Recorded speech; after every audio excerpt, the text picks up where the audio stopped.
안녕하세요, 마마린입니다. 제가 얼마 전에 올린 영상들 중에서 중학 수학 문제집에 대해서 다룬 영상이 있었는데요. 저희 아이가 첫 중등 개념서로 개념 원리를 선택했던 이유도 말씀드렸었어요. 혹시 필요하신 분들은 참고하시길 바랍니다. 실제로 아이랑 같이 서점에 가서 뉴런, 개념 원리, 숨마 쿰라우데를 똑같이 소인수분해 파트를 보여주고서 어떤 걸로 공부하면 괜찮겠는지 본인이 선택하게 했었어요. 그때 아이의 선택은 개념 원리였습니다. 저는 개인적으로 숨마 쿰라우데가 더 마음에 들었지만 두께가 두껍고 말이 너무 길다고 해서 단번에 퇴짜를 맞았었어요. 결국 공부는 아이가 하는 거니까 아이가 고른 걸로 시작하게 됐는데요. 1차 방정식 파트, 그러니까 4단원 중에서 3단원 초반 정도 됐을 때 제가 큰 맘 먹고 개념서를 하나 더 사게 됩니다. 숨마 쿰라우데로. 솔직히 이게 큰 맘 먹을 일은 아니죠. 아이가 학원도 안 다니는데 14,000원짜리 문제집 한 권 더 사는 게 그렇게 후덜덜한 투자는 아니잖아요. 이제 어느 정도 아이가 중1-상을 경험을 해봤으니까 똑같은 내용을 어떻게 다른 식으로 정리를 해놨는지 아니면 문제는 어떤지 이런 거를 대충 파악을 할 수가 있잖아요. 그래서 아이가 잘 안 되는 부분이었던 1차 방정식 파트를 숨마 쿰라우데로 다시 한번 확인하게 시켰습니다.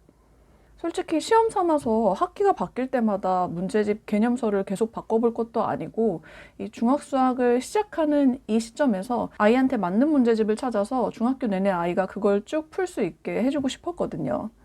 그래서 제가 봤을 때 괜찮았던 숨마 쿰라우데를 한 권 더 사게 된 거죠. 그런데 요즘 제 채널을 방문해 주시는 분들이 이 숨마 쿰라우데라는 문제집에 대해서 굉장히 궁금해 하시는 분들이 많더라고요.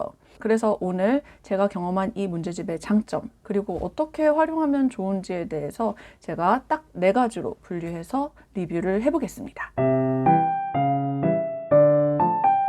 첫 번째, 개념에 대한 해설이 길다. 이거 솔직히 단점일 수도 있죠. 읽는 걸 싫어하는 애들은 진짜 딱 펼쳐보자마자 덮을 수도 있어요.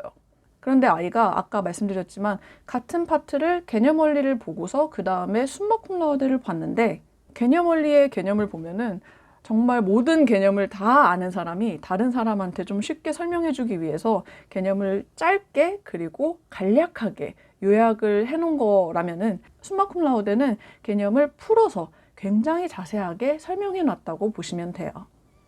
이런 식으로요. 다른 개념을 정리해 놓은 문제집 같은 경우에는 개념이 약간 표처럼 짧게 돼 있는 반면에 이거는 설명이 굉장히 길게 나와 있는 문제집이라고 보시면 됩니다. 어떻게 보면은 유명한 인강 선생님이 정말 꼼꼼하게 풀어서 설명해주는 말을 그대로 적어 놓은 것 같은 그런 느낌도 들어요. 너무 설명이 장황해서 힘들지 않을까 하고 생각하시는 분들을 위해서 따로 말씀을 드리면은 집에서 혼자 개념 공부를 할 때 숨마 쿰라우데처럼 설명이 자세히 돼 있는 거를 먼저 보신 다음에 그 다음에 개념 원리 같이 짧게 요약되어 있는 걸로 한번 마지막에 훑어보시면은 훨씬 더 이해가 잘 될 거라고 생각이 듭니다. Q&A 학습. 보통 수학 개념을 볼 때 정리가 잘 되어 있는 것들을 위에서부터 아래까지 쭉 훑은 다음에 그 다음에 바로 문제풀이로 넘어가게 되잖아요.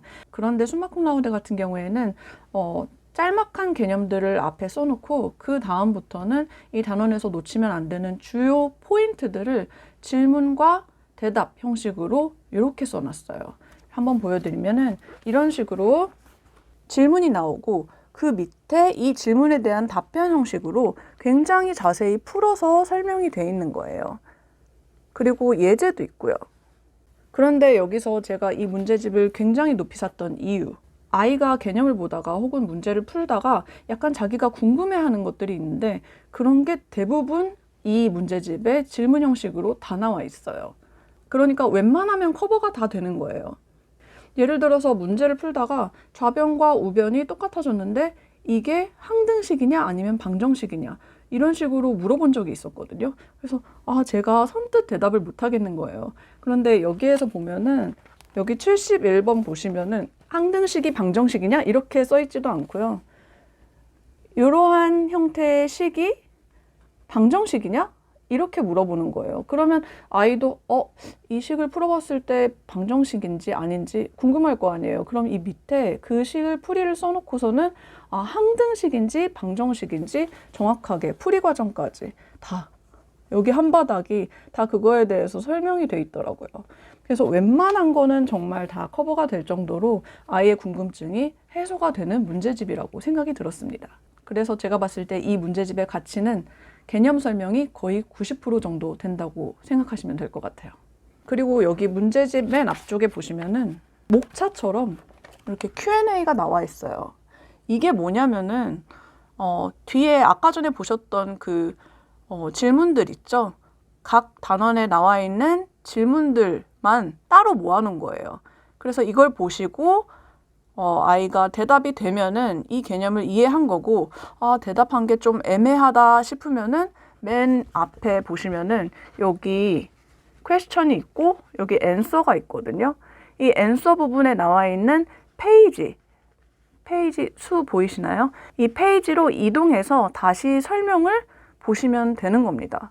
그래서 일단은 뒤에 개념 설명을 먼저 보신 다음에 그 다음에 한 단원이 끝날 때마다 이 앞에로 돌아오셔서 Q&A 체크를 해보시면서 자기가 뭘 아는지 모르는지 한번 체크를 해보시면 되고요.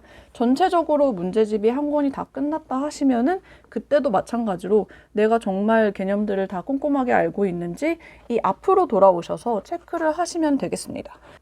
그리고 각 단원 마무리할 때마다 이렇게 보시면은 대단원 리뷰라고 해서 아까 Q&A에서 나왔던 질문과 대답이 아주 짧게 요약이 돼 있어요. 그래서 이것만 잘 활용해도 집에서 혼자 공부를 할 때 자기가 진짜로 이 개념에 대해서 잘 알고 있는지 아닌지를 정확히 파악할 수 있을 것 같아요. 주의 참고 부분. 이 문제집의 개념 설명 사이사이에 주의 그리고 참고 부분이 나와 있는데요.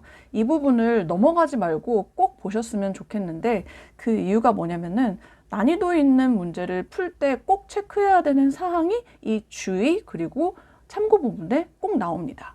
실제로 개념 원리를 봤을 때 나오지 않았던 부분들이 이 주의 참고 부분에 많이 나오더라고요. 그 중에 하나를 예를 들어드리면은 여기 보시면은 여기 참고 부분이 있죠. 보통은 이 좌표 부분에서 넓이를 구할 때 좌표의 X축이나 Y축의 한 밑변은 평행하도록 이렇게 나오거든요. 제가 개념 원리를 봤을 때는 이 설명만 봤었는데 이 숨마 쿰라우드에서 참고 부분을 봤더니 참고 부분에서 X축과 Y축의 평행하지 않은 삼각형은 어떻게 구할까도 나오더라고요.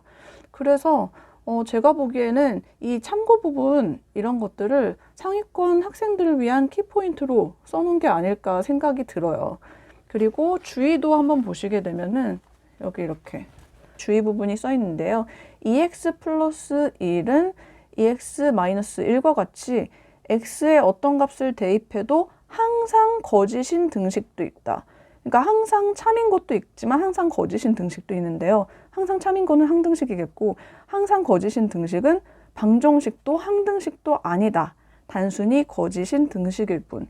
이런 말은 문제집에서 이렇게 그냥 쉽게 볼 수 있는 말은 아니잖아요. 학생들이 문제를 풀면서 굉장히 궁금해할 법한 이런 것들이 이렇게 주의 부분에 써 있어요. 그러면 이렇게 객관식 문제를 풀었을 때도 이런 부분을 알고 가면은 틀릴 그 확률이 조금 줄어들겠죠. 문제가 깔끔하다. 이게 무슨 소리냐면요. 저희 아이가 개념 원리를 풀 때 어떤 말을 좀 많이 했냐면은 객관식을 풀 때 정말 짜증난다는 얘기를 좀 많이 했었어요. 왜 그런지 한번 보여드릴게요. 여기를 보시면은 개념 원리 118쪽에 3번 이런 문제인데 여기는 뭐 소나기가 내리네요. 여기 보시면은 다음 중 계산 결과가 가장 큰 것은 이런 문제예요. 혼합 계산에 대한 객관식 문제인데 이걸 하나하나 다 풀어봐야 답이 나오는 거거든요. 보통은 왜 여기에다가 옆에 답을 써놓고서는 이게 맞는지 아닌지 확인만 하면 되는 문제가 많은데 이런 식으로 정말 뭐 계산 연습을 시킨다는 측면에서는 그렇게 나쁜 문제는 아니거든요. 그런데 굳이 개념을 이해하는데 이렇게까지 객관식 한 문제에 지저분하게 섞인 혼합 문제를 풀 필요가 없다고 저는 솔직히 생각이 들었거든요. 이거 진짜 애 성격 버리는 문제죠. 그런데 숨막힌 문제는 보니까는 개념만 알면은 객관식 문제들은 간단하게 풀 수 있는 문제가 되게 많더라고요. 아까와 비슷한 문제인데 숨막힘에서는 어떻게 나와 있는지 한번 보여드릴게요. 여기 15번 보시면은 다음 중 계산 결과가 나머지 넷과 다른 것은 해서 식들이 굉장히 간단하죠. 솔직히 이 정도만 돼도 혼합 계산할 때 부호를 쓰는 게 잘 되는지 안 되는지 파악이 되거든요.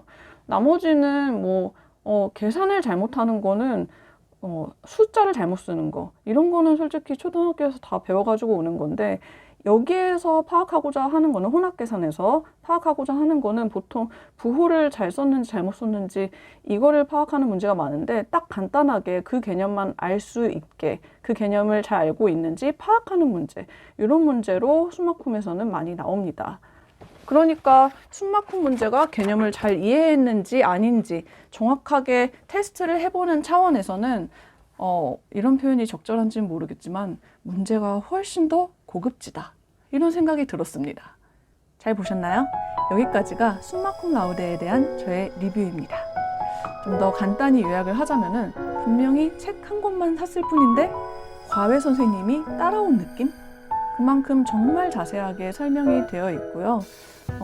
문해력이 어느 정도 되면서 집에서 혼자 공부하는 아이들한테는 정말 좋은 개념서가 아닌가 생각이 듭니다. 지난 영상 만들 때는 숨막힘 라우데 책이 없어서 많이 못 보여드린 면이 없지 않아 있었는데요. 이번 이 영상으로 궁금증이 조금이나마 더 해소가 되셨으면 하는 바람입니다. 지금까지 마마린이었고요. 오늘도 현명한 하루 보내세요. 감사합니다.